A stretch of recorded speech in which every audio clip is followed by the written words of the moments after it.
like 10 minutes in, and they're like, oh, I don't run them, so I didn't know. Anyways. All right, welcome to PHP Town Hall, episode 61, Personal Finance for Developers. I'm here with Ben Edmonds, Jason McCreary, and Anthony Fox, as well as myself, Matt Trask. Real fast, Anthony, introduce yourself, a little bit about who you are, why you're here, and all that good stuff. Yeah, my name's Anthony. I'm a wayward Nashvilleian, so I lived in Nashville for a while, moved out to California with my family. A background in I write a lot of code into a lot of glowing rectangles, and as such, I also have to stay alive in this California market. So a lot of budgeting has to happen as well, and I think that's kind of why I'm here. So happy to be here. Cool, awesome, and we're definitely happy to have you. Jason, how about yourself?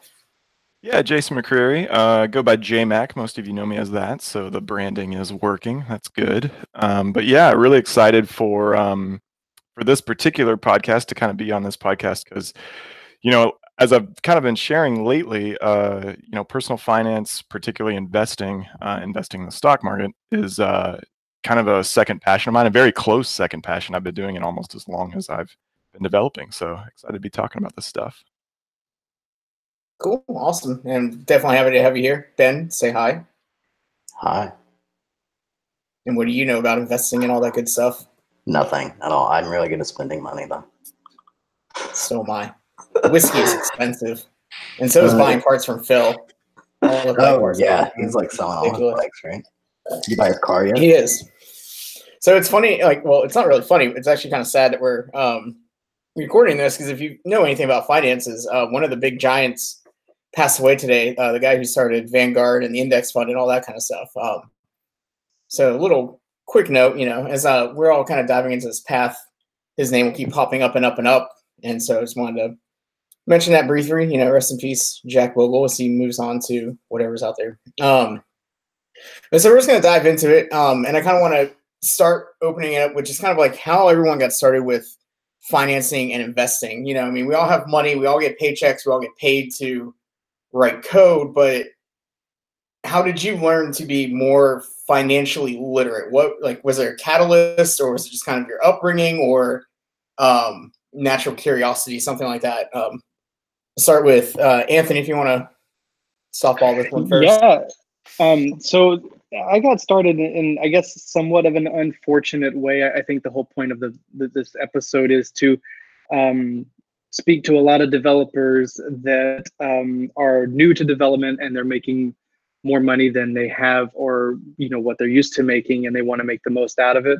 I got started not because I was flat broke, but because I was struggling from paycheck to paycheck, and I knew that there just was a better way out there. And so I spent, I think, a weekend and learned the absolute basics of how to manage some of your money.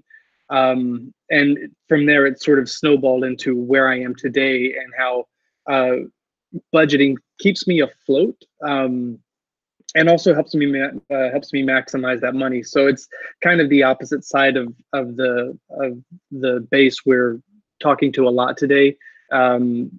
Just wanted to make the point that wherever you're coming from, I think this episode will be very helpful, and there's a lot to learn and a lot to apply in your life that will make your life generally easier and less stressful. Well, that's the goal. I hope that works out. We'll see what happens. Jason, you know, you said you've been investing for as long as you've been coding. What made you get into that? How did you figure out investing and all that at such an early age? Yeah, you know, honestly, now that I'm thinking about it, it's probably longer than I've been coding. So when I was like, I don't know, I had to be grade school, because I remember living in the old, like, our original neighborhood. So it was definitely grade school, because we moved when I was in 8th grade. So I was, let's say, 6th grade, and I mowed lawns on the street. You know, just typical kid thing, right? Like, just go run around the neighborhoods. I'll mow your lawn. You know, $10. And or $20 or whatever it ended up being after, you know, inflation of the 90s. But the point is that I basically, over the summer, you know, mowed all these lawns. That's what I did. I had like 4 or 5 lawns by the time I was in 6th or 7th grade. And my grandpa came over, and he was watching us, and he saw me take the money from these lawns, you know, $60, $80, and basically put it in like this lunchbox that I had under my bed. So like the classic, like having your money under your mattress, like literally that's what I was doing. Cause I was a kid, I didn't know anything. And he came in there and he's like, we're going to the bank. And he kind of like, that was like this pivotal moment for me, like at a very early age to like kind of start to understand like savings and investing and like setting money aside for yourself. And he really like kind of instilled that in me. And like over the years, I kind of looked to him for like, just kind of mimic like what he did financially. And like, you know, he had options in the company that like he helped start. He, you know, basically invested in the stock market. He did all these things that I'm sure we'll start talking about. But the point is like, he became kind of that idol for me, you know, as far as finance went. And at a very early age, like he basically helped me open a bank account, co-signed it. Cause I mean, again, I was in 6th grade, so I can't go open a bank account. It's like he did all that for me, but it really kind of set me on this path at a very early age to kind of understand money and like what that means. Oh, that's really cool. That's interesting how he was able to help you. Kind of wish my grandfather had done that for me. Ben, do you have a interesting story about how you kind of figured out everything where you are now? Yeah, I don't know how interesting it is, but I started out pretty young. It's like my dad especially taught me how to budget pretty well. He was an entrepreneur, pretty much, you know, since I was a teenager, I guess. So I always kind of had that in the family, and with that, you kind of learn to weather ups and downs in income streams a little bit. So early on, he taught me, you know, how to budget, how to save, things like that. Where I had the real learning curve was once I started making developer money. It kind of felt like, you know, it's always every year I'm going to make more money forever, which isn't exactly true. But my lifestyle increased with that. So with a lot of the learning I've done, you know, more recently would be in how to manage your lifestyle accordingly to your income. And then that led into, okay, so now you have this extra money. It's not doing much for you in a savings account. What do you do with it from there? That led into investing and trading and things like that. Oh, very cool. I didn't know that. It's interesting. So here's a good question to get everyone started, since developers tend to hit lifestyle inflation really fast. Does anyone kind of remember their first paycheck and what they did with it when you got your first official like developer paycheck, when it was probably some of the most money you've ever made? You know, did anyone run out and immediately buy anything crazy, or was it all right into stocks and things like that? So I'm a huge proponent of hashtag treat yourself. And I think that first paycheck could potentially be used for that, especially if you're brand new to this and this is a personal achievement of such. I think that it is beneficial and maybe even mandatory to reward yourself a little bit for how far you've come, and just the achievements you've made so far. I can't remember going out and buying anything crazy, but I do remember like telling myself I am going to go and buy something crazy. And I think that's a pretty normal and typical way to fall into that first check, at least from my experience. Yeah, I definitely can't remember the first check because I'm old.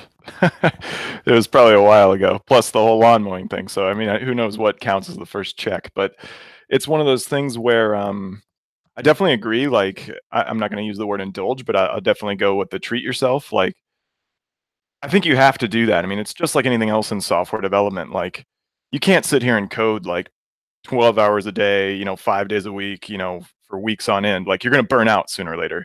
Same thing is for finance. Like you can't necessarily take your entire paycheck and put it in savings every time and like, you know, live on, you know, Wendy's. I mean, I like Wendy's, but you know, you can't necessarily do that. Like you have to indulge, you know, you have to go have a good meal, or you got to take a vacation, or you got to buy yourself, you know, something to reward yourself. That's the whole point. So we're human. You need a reward. So the point being is that I definitely agree. You know, you should treat yourself, and I think if you achieve a bonus or a pay increase or you know a first job, definitely take a you know a little bit of that money, and do something to, treat yourself. I totally agree with that. I don't think it's I don't think there should be any negative stigma against that either. I think that like you said, we are all human, and it's totally fine. Like if you have a habit of collecting, uh, I don't know, the pop figure dolls or whatever you like to collect, and you feel like you're spending your money on stuff that's not taking you anywhere. I think that that's still fine if you allot for that when you're taking into your finances. But I also think that with everything you do, you should understand the financial impact that can have. But don't necessarily attach a negative stigma to buying things you don't need, because we are human and we like things we don't need.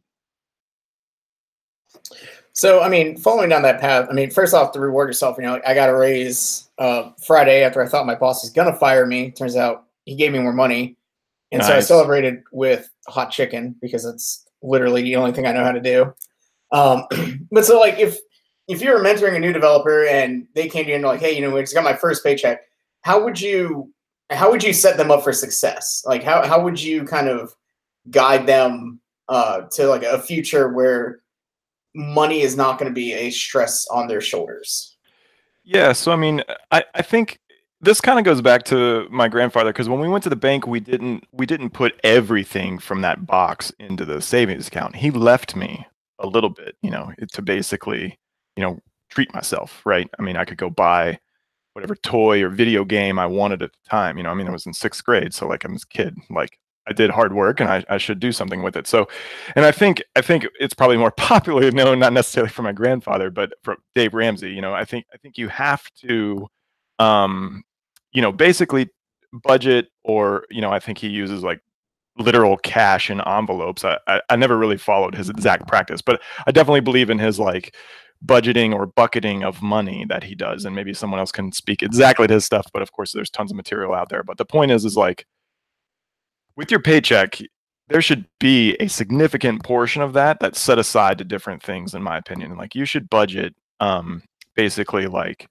let's just say 30%. I mean, these percentages can vary, but let's say 30% of that paycheck is just straight into savings. And that's for like your expenses. And maybe if your expenses are higher, if you figure that out, and I'm sure we're going to talk about like how to determine and track all that stuff in a little bit, but like maybe that needs to be higher. Maybe it needs to be 50% of your paycheck even. Okay. Depending on, if you live in New York or San Francisco. I mean, I lived in New York before, and I mean, it needed to be 50% of my paycheck for living. Like, so whatever expenses are, that should go straight to savings. And then it should like dwindle down from there. And then, if you're young, maybe 20 or 30% can go towards, investing. And then maybe 10% left for like this treat yourself kind of stuff. Right. And then maybe 10% an emergency fund or whatever. But the point is your paycheck, vary the percentages, but a significant portion of that should go to savings and like emergency stuff. And when that's built right, then you can readjust those percentages. Yeah, I agree with that. I would take it a little step further, because we live in a culture right now where everything has a subscription pricing model. I pay $2 a month for iCloud, $2 a month for Google Drive, $5 a month for Plex, and so on. And those expenses add up to quite a bit. So what can catch you off guard are not the ones so much monthly, but the ones that happen annually, like Amazon Prime or a budgeting software we're talking about later called YNAB.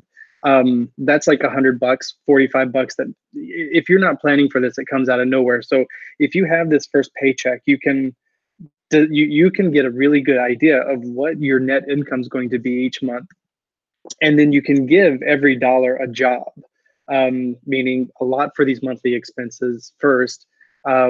Stuff like rent, stuff like that. And then after that, you can allot like $20 for, I don't know, fun money or just go from there. Yeah, I would say. Go ahead, Ben. I would just say, as someone, let's say you do get that first check, it's going to feel like, hey, suddenly I'm someone that has more money than I've ever seen before. I should start living like someone that has this amount of money, right? And so like one mistake I made a lot early in my career was like, oh, I got a raise, I'm going to go buy a nicer car or something like that, maybe in the grand scheme of things, a $300 car payment isn't huge, but that's maybe a large chunk of the raise you got, or it might be more than the raise, right? So watch things like that, and always think through. So like the way I try to think of it is your security or the way you feel rich is not necessarily the things you have or the things you can afford, but the savings you have and the extra you have every month. So try to think of it in that way. Don't be in a rush to get it allotted somewhere. Yeah, So, oh, sorry. No, go You ahead. go. You already got cut off. You go, and then I'll go after you. Well, I mean, a lot of really good things are brought up there in all that conversation. Dave Ramsey, I want to touch on. YNAB, definitely. But, like Ben mentioned, lifestyle inflation, which is a huge thing in our industry because you get that first paycheck and you see like your boss is rocking the new Apple Watch and he has the AirPods and has a Tesla and all this stuff, and you're playing catch up. How have what has kept y'all from lifestyle inflation, or like where have you like really tried to hold yourself back when you got a paycheck or something like that? Yeah, I think that's actually what I was going to touch on, because I think Ben had a good point about, don't go out and kind of over treat yourself. But like, definitely everything's within reason. And for me, it's really about discipline. And I think I'm not the most disciplined person, but I'm definitely more disciplined than some. And for me, just kind of to put numbers on it and make a rule out of it, like I would never go do like a big purchase on anything, like a new house, a car, or whatever. Even a TV like a large TV purchase or a new computer purchase, honestly, or a big trip. I wouldn't do anything that I would consider, a large, more than one paycheck's worth of money, like, or a commitment to more than a paycheck's of money, like a house or something like that, until I had like 6 months of savings. And what that means is like, as far as an amount, is basically all of my expenses and then times 6. So whatever my monthly expenses were, everything like rent, car payments, insurance, medical insurance, groceries. I mean, everything. Okay. And that's hard to track. And we'll talk about tools in a minute, but like track all that and times it by 6. And when you have that in the bank, then you can pretty much do whatever you want, in my opinion. But like until you do, you really shouldn't go out and be buying any like large committing, financial obligation type purchases. Yeah, if you put it into a different perspective too, I mean, somebody that makes $130,000 a year, but has their cost of their lifestyle costs them $110,000 a year, they're netting 20,000. So really, they're not really in a different boat than the people that make 40,000 a year but have $20,000 of lifestyle expenses a year. Exactly. Yeah, it's a good way to put it. Yeah, that's a great analogy. And it brings us kind of back to the point I was going to make for a second, which was what tools are out there for people to kind of track expenses or manage their debt, things like that. I heard YNAB, and I also heard Dave Ramsey mention, which I know Dave Ramsey's a person, not a piece of software, but he does have some software out there and some philosophies. And so I know each of you guys talked about one differently. So I'm kind of curious what your perspectives are on YNAB and Dave Ramsey. I can speak to YNAB, and the reason I can speak to YNAB is because I first was with Mint. I don't know if this was before Intuit bought them. When Intuit bought them, I really didn't see much of a difference either, but instead just of some UI changes, I think. But I didn't pay much attention to it because Mint did everything for you. You would put in some numbers that you think you want to stay within in terms of food and groceries, but it tracked all of your expenses for you and scraped your bank accounts for the information. And then you check it a month later and you're like, oh, I went over that budget by $600. I guess I try better. So I went to YNAB, and that was real quick for listeners. You're talking about the You Need a Budget app. Right? I'm talking about youneedabudget.com. YNAB.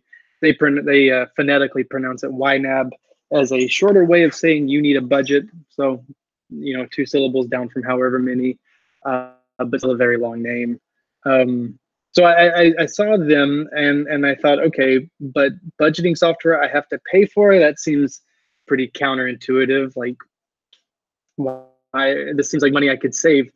Here I am spending over $600 a month on, over my budget on dining out, but I'm worried about a one time a year $40 purchase. But so I went by now and I looked them up. They don't scrape your bank accounts. Every transaction you have to put in yourself. But I spent a weekend and read all of their blog posts, watched all of their videos, and it totally changed the way I look at everything. They have 4 rules in terms of budgeting. The first one is every dollar has to have a job. So you're like looking at all of your monthly expenses, rent, and software subscriptions, and groceries, and dining out. Second one is the second rule is to embrace your true expenses. So not necessarily like your rent, but things like automobile maintenance, stuff that just comes up that you have to spend on every year, or every month, but you don't really pay attention to it. It's like a secret sort of thing that happens that just gets taken out of your bank account. Those are considered your true expenses. The third rule is to roll with the punches, and the fourth rule is to age your money, which is this concept they put on about, like, if I'm paying $200, let's say for example, to this bill, that $200 should be $200 I earned, I think 2 months ago or something like that. Then with their software, they can track the age of your money, but being forced to put in every transaction myself, that's what really changed the game for me and made me focus on this money. So that's YNAB in a nutshell, I guess.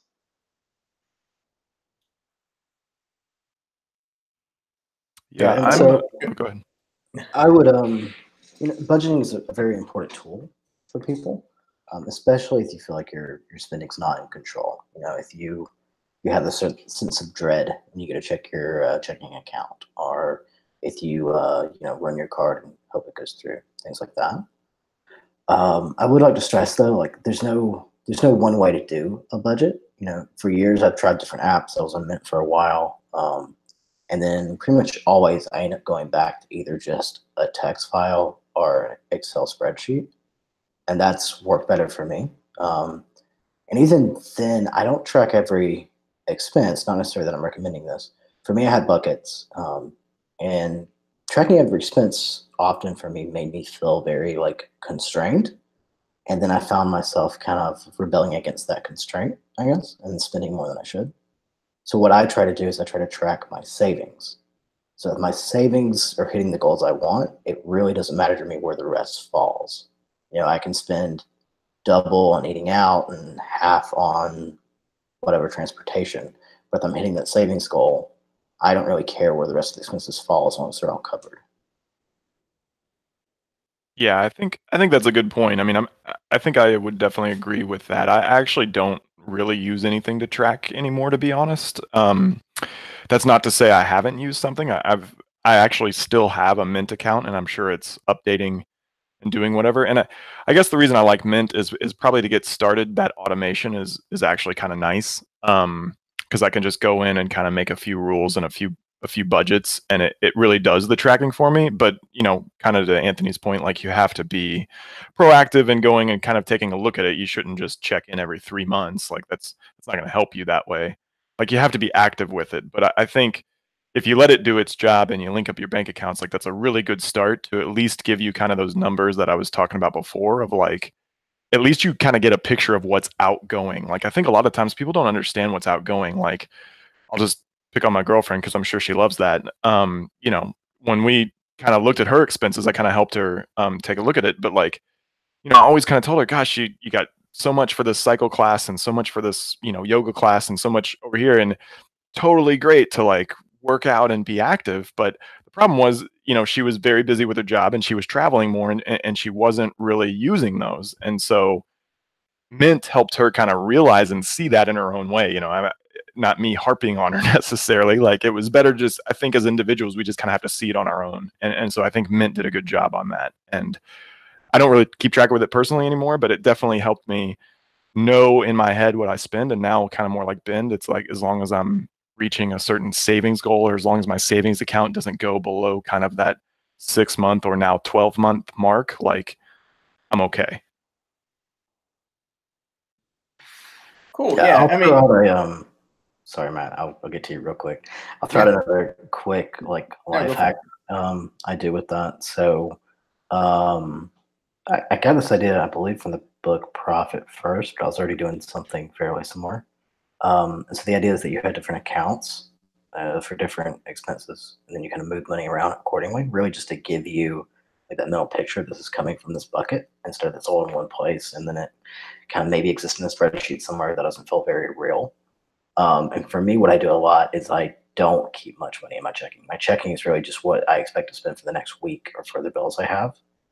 So it's pretty much always super low, right? Like if I were to just go buy $200 worth of stuff at Walmart, right, it might decline because I don't keep it in there, and that helps me personally be able to like quickly look and see what I have as like just only disposable income that's planned for the next week.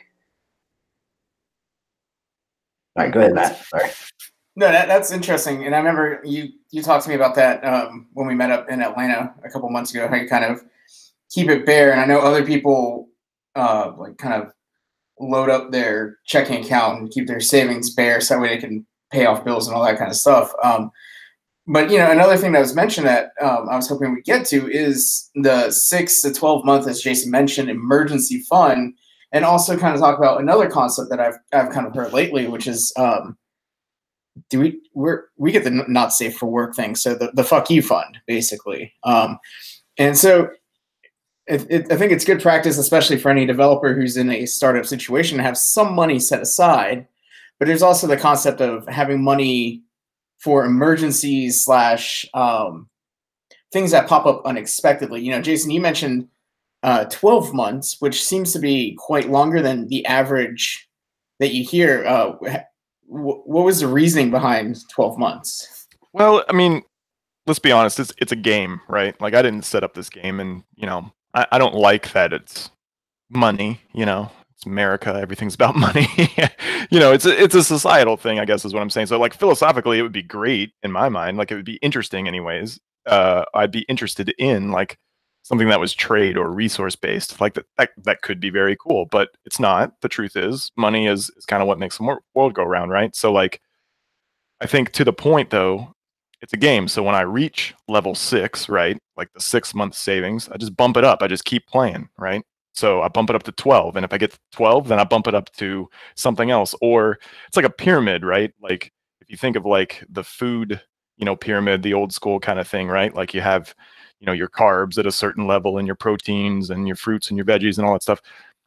Same thing with finances. Like when I reach a base pyramid of 6, I go on to 12. And then when I reach 12, then I start investing in other things that generate funds, whether that's some kind of, investment of some kind. But the point is, it's no longer a cash investment in a bank, for example, like a savings account or a CD. It starts becoming other investments that potentially generate more reward. But I have to build that base and that pyramid and kind of move, the game a little farther, go to the next level. And I don't think you take your first paycheck and you go dump it in the stock market. That doesn't really make any sense, right?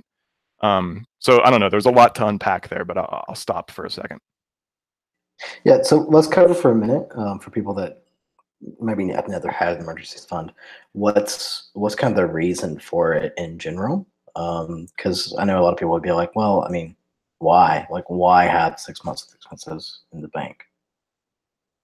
Yeah, I think it's exactly that. It's just emergency. So for me, 6 months, and I'm not the one that necessarily made that. I'm not sure if it's Dave Ramsey or whatever, but it's definitely like a common notion out there to kind of your goal should be having 6 months, worth of savings for an emergency. So for kind of like a life emergency, you get in a car accident or you're, short-term disability or, the house burns down or, something along those lines, life basically happens. And, you know, I, that's kind of the way I've always looked at an emergency fund, but let's go around and see what other people kind of think it is.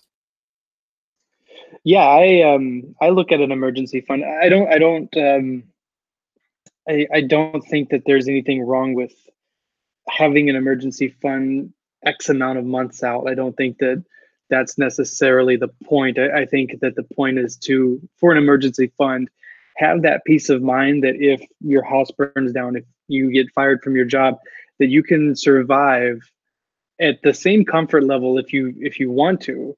On this, I tend to have about 3 to 6 months of monthly expenses, like actual monthly, the actual money, that like the amount that I've spent each month times 3 or times 6 or times 12, so that for the time that I'm in this emergency, I don't have to worry about funding. I have that stowed away. This is exactly the purpose that it was put there for.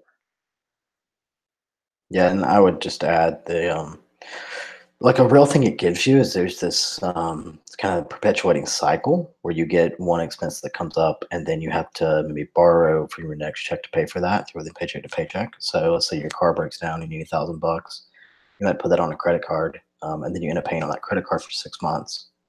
But if you have that emergency fund, it's not all that stressful. You know, it's not something you want to spend. You're never happy to throw away $1,000 to fix a car, but it doesn't change your lifestyle at all, and it doesn't add any debt or overhead. Yeah, I also want to reiterate that it's totally fine if you don't have that right now, because a lot of people don't. The important thing is to want to have it and start with a goal of like 2 weeks of emergency funds put away, and then move that up to a month if you need to. And then once you're at a month, like was said earlier, move that up to 2 months, and then to 6 months, and then to 12, and keep growing.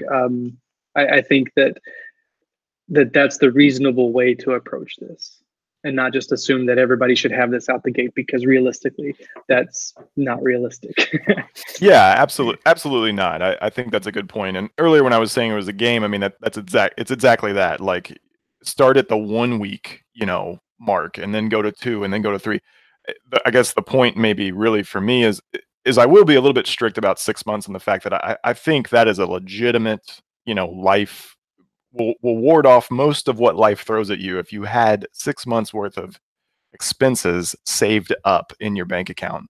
I think once you reach that goal, you can start making new financial goals, was kind of my point. So definitely, you're not going to have that overnight. It takes time to achieve that. It definitely took me several years and even multiple promotions and jobs to kind of get to that comfort level. But kind of also, as Ben's point, you got to make sure to check that comfort level too, because as you move on from being a 20-something going to the bars, and then writing code during the day to maybe being a family man with a house, like that 6 months changes. So that's where things like Mint and everything else kind of come in and help you determine, I need to move this level up. I need to move this score count up.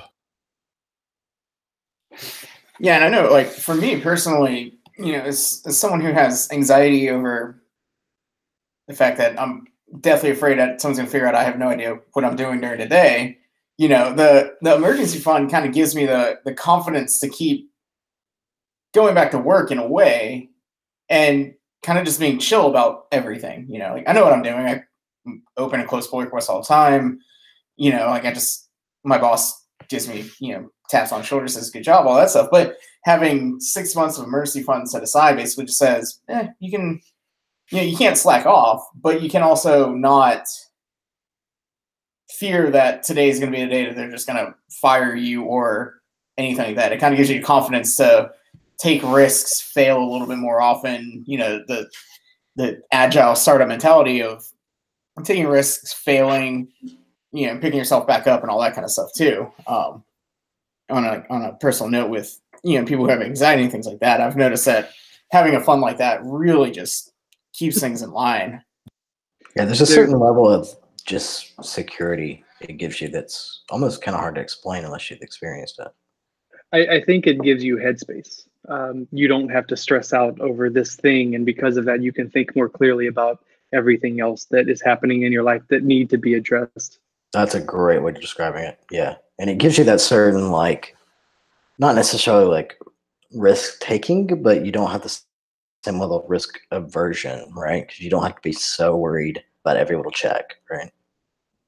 Yeah, I mean, just just sticking with kind of the game analogy for me. I mean, I know some people might not like the way that I put that, but again, I mean, it's just kind of what it is in my mind. Like, it's kind of like extra lives. Like, it's just like, Yeah, that's great. I you like just kind of keep perpetuating this game once you kind of build up more fun. I mean, I'm not saying it should be this way. It just is this way. But I mean, life's a little easier with money. That's the bottom line. So, if you can try to scrap a little bit together and save some, I mean, it just, even if it is just personally, like mentally, a security bit, like it just does, it's just the way it is.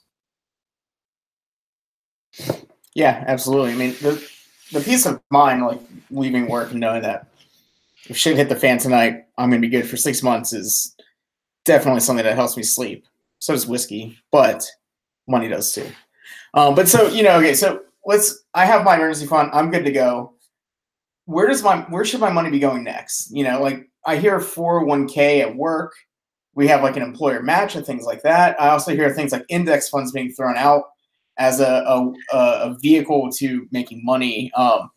Like I would actually like to ask a question as a precursor to this question, because I see conflicting things online, and I never really know where I stand either in terms of this. But you've got your money now, right? You can budget it, and you have the option of setting up, starting this emergency fund, which means taking money out of what you're earning and putting it aside. Now, let's say you also have some credit card debts, some student loans, stuff like that. What takes precedence there? Does the emergency fund take precedence, the savings, or does paying down the debt, or is it a hybrid of the two? Yeah, I think that's a great question. I'm going to field it unless somebody else wants to take it, because I got strong opinions here. I love opinions. Yeah, I got something to say, but Jason, I want to hear your opinion first. Okay, fair enough. So just to kind of reiterate the question, what comes first? Emergency fund, investing, paying off debt? Is that basically kind of what I'm hearing? Okay, yeah. So let's say that you start to reach your emergency fund. Now, if you have a loan, a student, let's just call it a student loan, right? It could be a car loan, but the point is you've got some kind of debt, right? I think your emergency fund comes first, okay? Because part of your expenses are that loan amount, are that loan payment that you do monthly, whether it's a car payment or a student, doesn't matter. That's part of your expenses, right? So I think your emergency fund comes first because that handles 6 months of everything: your rent, your student loan payments, your groceries. That's all should be included. So given that, emergency fund comes first. Second, once you have that emergency fund, you take your excess cash, okay, that comes from your paycheck, because you still keep putting it in savings, but now you should have a little bit more because you don't need to put as much in your emergency fund. You start buying off that debt. That's my opinion. Okay. So debt would come second in the question. And then third would be investments. That's where I am. Yeah, I'm pretty much right there. So I'd say a lot of it depends though on the debt and on the emergencies, right? So I would say probably for most people, you want maybe a 3-month emergency fund, and then you want to work on debt. You probably don't want to work on like student loan debt at that same rate though, just because it's such low interest rates. Or maybe you don't want to work on a mortgage at the same rate. A mortgage is something you can hold for a while and then also still work on your investments or increasing your emergency fund because you have the better interest rate there. We can get into the weeds on how to calculate that, but for most people, I think that's probably the case. Well, I definitely agree. Maybe you could start a little earlier with the 3 months, and I definitely agreed. Find the highest interest rate loan that you have and kind of start there, because then you can snowball, and that's a big Dave Ramsey thing. But basically, yeah, I definitely agree. But I just want to point out that you could snowball those by kind of focusing on the one, to reiterate. Yeah, and I would say like 3 months probably, and then focus on those high interest rate debts. But that also depends on your situation. If you're at a startup, how to put it, like a debt's something you can hold for a while if you need to and make maintenance payments on. A mortgage or a rent payment might not be. So if you're maybe working for a startup or your situation is just not as stable in general, you need to make that choice for yourself. So maybe you do need a larger emergency fund before you start on that. But the general idea is to balance the stability with the long-term payout.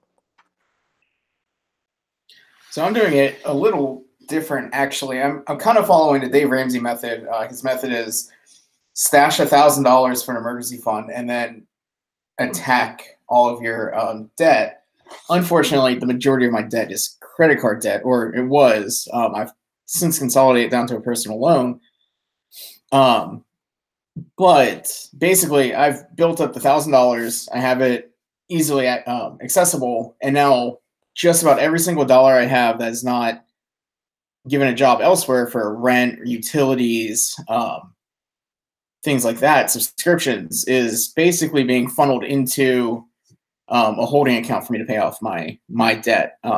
If you follow online Mr. Money Mustache, who's big in the financial independence, retire early community, he says treat debt as if it is an emergency. And so that's kind of where my head is at, because as someone who had 10 years of credit card debt and could never figure out how to get out from under it, I finally decided that it's an emergency. I need to attack it now.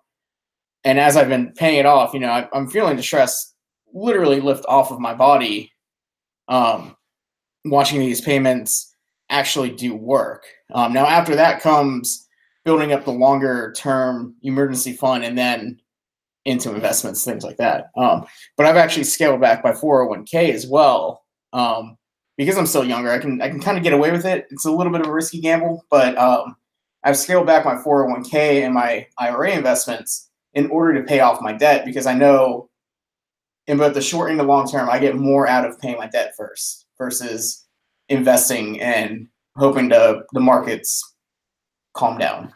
Yeah, just to jump in for a second, I mean, I would definitely caveat or make an exception, since we're developers here, I would make an exception here in the fact that your emergency fund could be for a much shorter time period if you're suffering from credit card debt. Because to kind of Ben and I's point, like, that's going to be your highest interest rate compounding on you. That it's just, credit card debt is the worst, okay? So you really want to make sure that you are not doing anything there that's going to accumulate that higher interest rate. So whether that's making sure you have like a certain amount towards that minimum payment, even if it's higher, if that means a little less goes in your emergency fund, it's probably worth kind of doing that short term until you can get back on top, because, again, that's going to be your highest interest rate debt. And you really need to be mindful of that, because the whole Warren Buffett power of compounding, that's actually working against you when it comes to credit card debt. Yeah, those are all great points. I mean, and to caveat it too, credit cards are not evil, but as they say, with great power comes great responsibility. If you get a credit card and it has a $10,000 limit and you run out and you buy $10,000 worth of stuff, you're on the hook for not only $10,000 worth of stuff, but now you probably have an 18 to 20% APR, which is going to hit you every single month. So your $10,000, if you don't attack it and pay off $10,000 in 1 month, which maybe, Warren Buffett can do that. I don't really know anyone else in the world who could literally throw down $10,000. That money is going to exponentially increase every single month. And those minimum payments, I mean, you're not going to do shit with a minimum payment. You need to be adding on top of that kind of stuff as well. Yeah, but I do want to point out that, like you said, credit cards are not evil, and if you treat credit cards as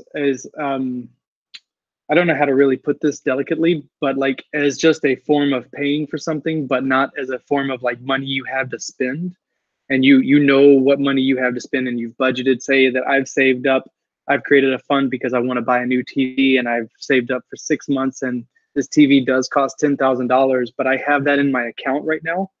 It's totally fine to use a credit card in that case if you plan on paying it off that month, because there are other perks you can get from a credit card. The points being one of them, but frequent flyer miles being a major one. Oh yeah, absolutely. I mean, credit cards are part of the game. I mean, they're a power up, right? And definitely to Anthony's point, like, if you need to work on your credit score or something, like having a credit card that you use disciplinedly and kind of marginally, and you pay it off pretty much in full, and you maintain kind of a low balance on it, you don't spend the maximum, is a great way to up your credit score. Like, so, if you're going to plan to buy a house or something, or you're kind of a new young programmer, or maybe you just never had a credit card because you thought they were evil, like they are a means to an end as part of, the game. So they're definitely there. Yeah, and they can definitely bite you if you're not conscious about it. Personally, what I do is put everything on my credit card each month. But what I put on my credit card are things I've already budgeted for with actual money that I have in my account and plan to spend. Yeah, that's good. It's just like he said, it's a power up in this game, in that it gives you a little bit of extra money back, or whatever perk you've gotten this credit card for, which I think is also very important too. Don't get a credit card just because you want a credit card. Get one that's actually going to help you achieve your goals and in what you want in your life. I'll also throw out a couple tools. So if you're trying to work on your credit score, I really love Credit Karma, because it will like analyze your accounts and then give you suggestions on things you could do.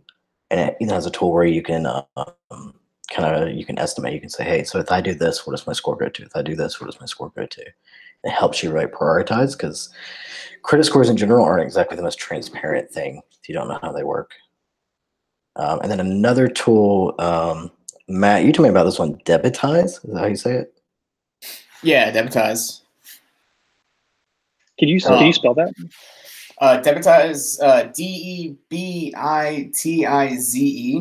Debitize. So basically, it's a iPhone or Android app, and it'll connect into both your bank account and your credit card. And so it kind of monitors your credit card, and as you spend on your credit card, it'll just go ahead and go into your bank account, take the money out, and pay off your credit card at the moment.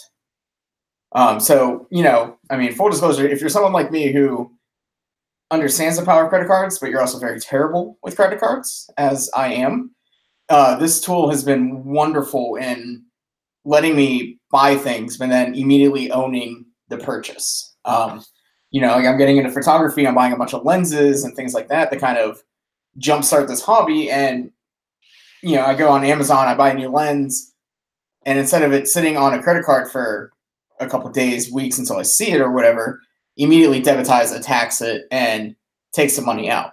And funnily enough, I'm sorry to interrupt you, but funnily enough, there is a literal difference in how you feel for an item if you know that that's still waiting on your credit card to pay off, or if you truly own that item, say a big purchase like a lens or a laptop or something like that. Yeah, absolutely. So I think that gives people a good roadmap, into both emergency funds and kind of how to budget your money going forward. But as I kind of mentioned it earlier, like when you get a job, if you get a job at pretty much anywhere, maybe startups are a little bit different, obviously, with stock options versus 401k. But like you're when you start, you're handed a stack of paperwork, and it's like, fill out your medical and your dental, your vision, your long-term disability, short-term disability, and also your 401k, which, personally for me, there's no class in high school for what a 401k even is. And so I'm kind of wondering, who has experience understanding what 401ks are, things like employer match, IRAs and things like that. How should people be looking at these different tools as well, on top of everything else we've talked about so far? Well, I can sort of start this. I do know that being, I guess, a millennial and seeing these things that are in question around if they're gonna still exist at the time when I'm old enough to utilize them. At the same time, this is literally free money that your company has given you. If you put into this account, they will match typically at a certain percentage out of their own bank account. And so I think it is something that could be hugely beneficial, but I also think it's something that even I myself need more education around, because it's stuff that folks around my age just don't tend to think about, I guess. Yeah, I'll throw us out another rule. So 401ks are basically a retirement investment vehicle, and you can't really touch them until I don't know the exact. They're sometimes changing it. Let's say 65. But anyways, the point is that they're basically matched often by your company, and if they are, the simple rule is just put in the amount that they match. So if they match up to 6% of your salary, make sure that you're budgeting 6% of your salary whenever you fill out the paperwork, or you do it hopefully in an online system where they say, how much of your salary do you want to match? And it's like, yes. So it's one of those things where I would definitely try to maximize the match, because that is basically free money that they're giving you for retirement that the company's giving you, right? So always take advantage of that in full. And I'll say, don't ever put anything more in.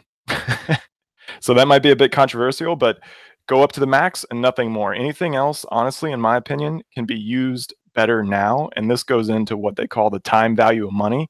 And the time value of money is that a dollar today is more important than a dollar tomorrow, because you can take that money and do something with it today that's going to give you more than just a dollar tomorrow, right? So, and that's kind of the very loose, quick example of the time value of money. So I want to have that money today and not necessarily put it off till I'm 65 in some account that I can't touch. I get very limited ways in which I can invest that money. So again, 401ks are not bad. They're actually a really great vehicle for retirement because they're tax deferred and all this is pre-tax dollars. So you're getting to put more in there of your paycheck, and you're actually still getting a pretty decent chunk of your paychecks because it was pre-tax. And then also you're getting the match, hopefully, that your company does. But if your company doesn't match and you're still working on your emergency fund and so forth, honestly, I wouldn't contribute to your 401k, because I consider that, kind of going back to that pyramid example I was talking about, I consider that higher up the pyramid or towards the top of the pyramid, which is investing. Yeah, so I definitely agree. When you want to have your base, I can get by finances before you start investing, like a 401k. The only time where I would disagree on if you should put more in would be really just if you're older. So if it's your second career, you're just an older person getting started on a 401k, it's the first time you've had the spare money to spare.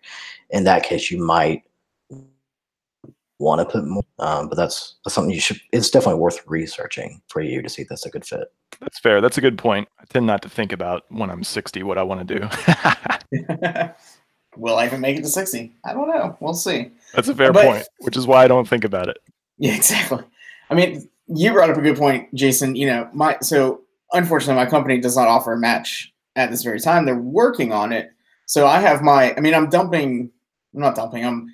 putting 2 or 3% away just to kind of put it in there and let the investment grow and all that kind of stuff.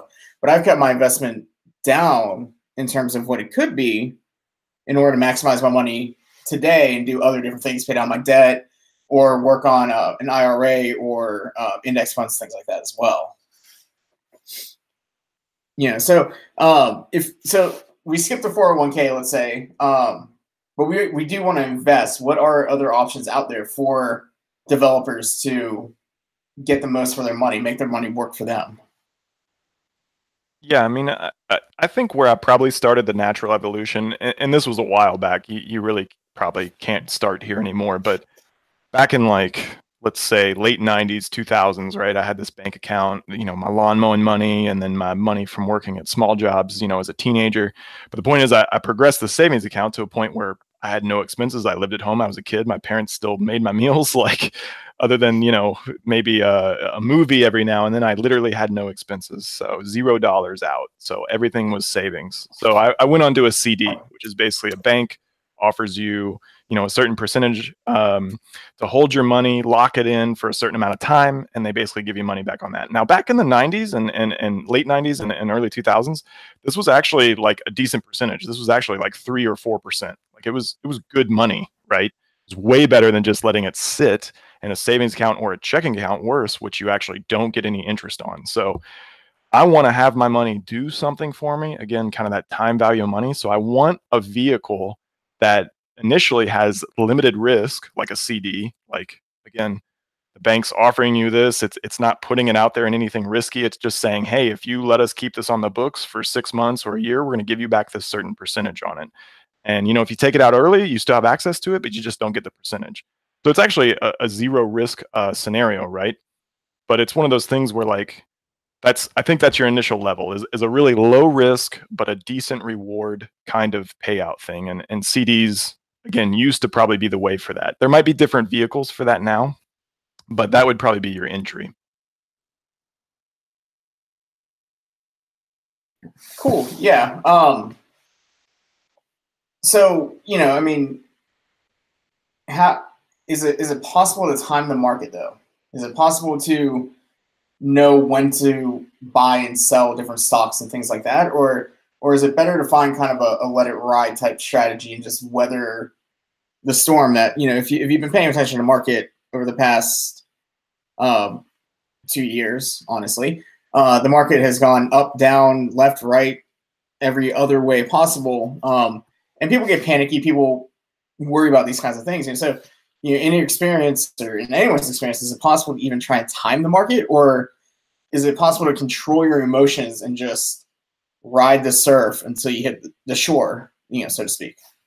Yeah, so I know we're getting a little long on time here, so I'll get us started with the market conversation, and maybe if people find it interesting, we can do a part 2 on it. But I definitely think, again, CDs are probably kind of more of a thing of the past. So let's say you move straight into the stock market, and I think that's totally fine. To kind of the point of Matt, bringing all this up, I guess at the intro.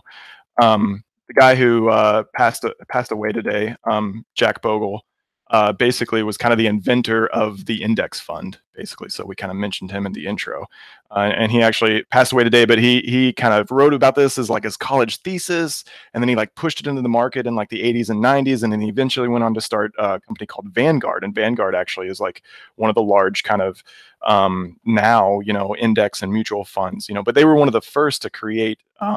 Basically one of these index funds which mirrors the very popular exchanges that are out there. So the Dow Jones Industrial Average, the S&P index, the Standard & Poor's index.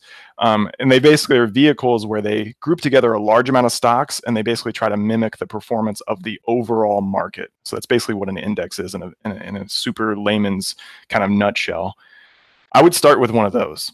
And the reason for that is exactly the reason that Jack Bogle talks about. Over a long period of time, no one's going to beat the market. Okay.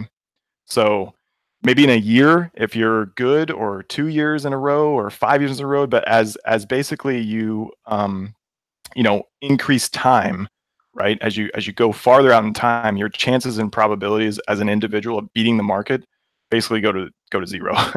That doesn't mean, go ahead. Sorry. Oh, I'm sorry, but what I've heard is, and you can let me know if this is, right or wrong, but I've heard that time in the market is going to be more beneficial to you than trying to time the market. Exactly. Now there's no silver bullet. Okay, so I'm going to use an actual personal example for me. Okay, I got out of college and I started this whole financial kind of pyramid type thing that I've been, using it as an analogy. And so by the time, let's say 2007, I was actually at a place where I'd had a good job. I built my emergency funds, and so I graduated to kind of, in my opinion, this next level of where I started investing. And so I went into index funds, and I actually bought a Vanguard index fund, the VFINX, right? It's the Vanguard index fund. It mirrors the S&P, which is the overall market effectively. So I invested in that at 2007. Well, I don't really have to tell you exactly what happened next. It was 2008. So I basically invested in the peak, right? So that money, okay, in that, I'm not saying it was, anyone's fault or anything like that.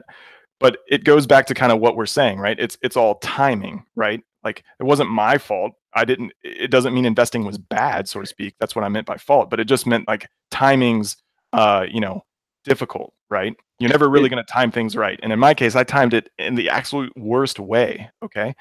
But by 2013, 2014, it had gone basically back. And then in the recent years, to Matt's point, especially last year, we saw incredible performance. Most people's 401ks grew by 50% last year. Okay. And that's that's really unprecedented. Like, I mean, unless you go really far back. So timing's everything. If you got in 2009 or 2000, fall of 2008 and you invested and you were that person, your timing was incredible, right? So it's just, that's the whole point of the averages. And to add on to that, I think that timing is one thing, but making sure you don't get confident or overly confident or arrogant in your decisions. And inversely, making sure you don't make rash decisions when you see something plummeting. Those are the absolute worst times to make decisions. Most of the time, the odds are still in your favor. To kind of branch off of that, I'm actually reading this book right now called Principles by Ray Dalio, by the guy who founded Bridgewater. Dalio's the jam, yeah. Oh, it is a fantastic book, but he talks about all of these eye-opening experiences that he had in consulting people that were the richest people in the world, like top 3 richest people in the world at a certain point, became overly confident in their decisions, became arrogant, and had to quite literally file for bankruptcy not long after that because of just poor decisions they made from that mindset. Yeah. So I definitely want to point that out. Again, this goes back to that pyramid, right? Until you have this base, you cannot be putting money in the stock market, right? Until you basically have emergency fund, you have control or even zero debt, you really should not be in. Even when you're investing, it's a pyramid. So we're getting towards the top of the pyramid, which means there's less money there than there's in other things, right? Like there's less money in there than there's in your savings when you're starting out, right? It can be an inverse pyramid way down the road when you're a multimillionaire. But for now, it needs to be, that standard pyramid where it's less money being invested. And honestly, you shouldn't consider that money basically gone. Okay. When it's invested, that should be money that you are okay to lose. And when you're young and you're 25 and you got a programmer job and you're making a decent paycheck, maybe that's a decent amount of money, right? That's more money than maybe some other people would want to invest, but you can make it back because you got a good paycheck, and that's great. But that's the point, though. That'll really abate a lot of that confidence and a lot of that learner curve too. I can't tell you how much money I lost in the market when I was like between 22 and 27. I mean, there was a lot of money that was lost, and it was not just because of 2008. It was because there's a learning curve. You do really dumb things in investing investing in the stock market when you start out. Yeah.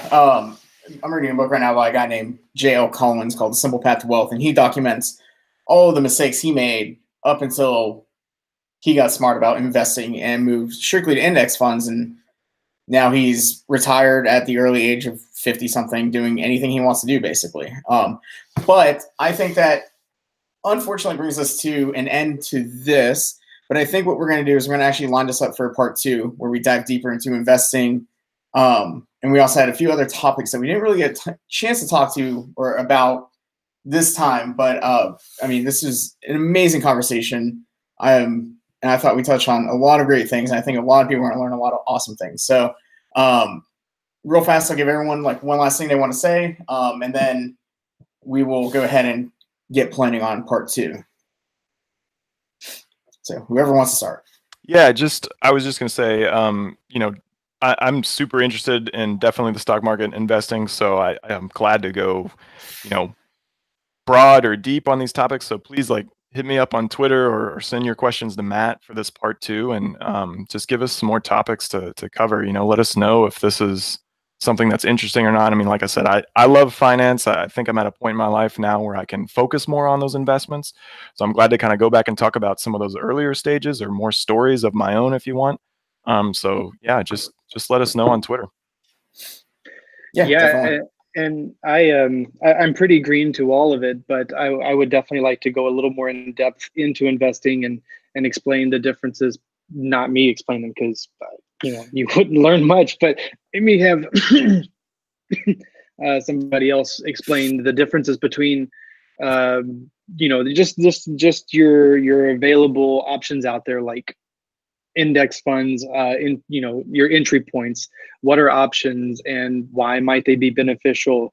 Maybe even real estate investing, but I would also definitely like to talk about the importance of investing in yourself, like your career and your education, and furthering that as well. Yeah, definitely. Ben, last thing?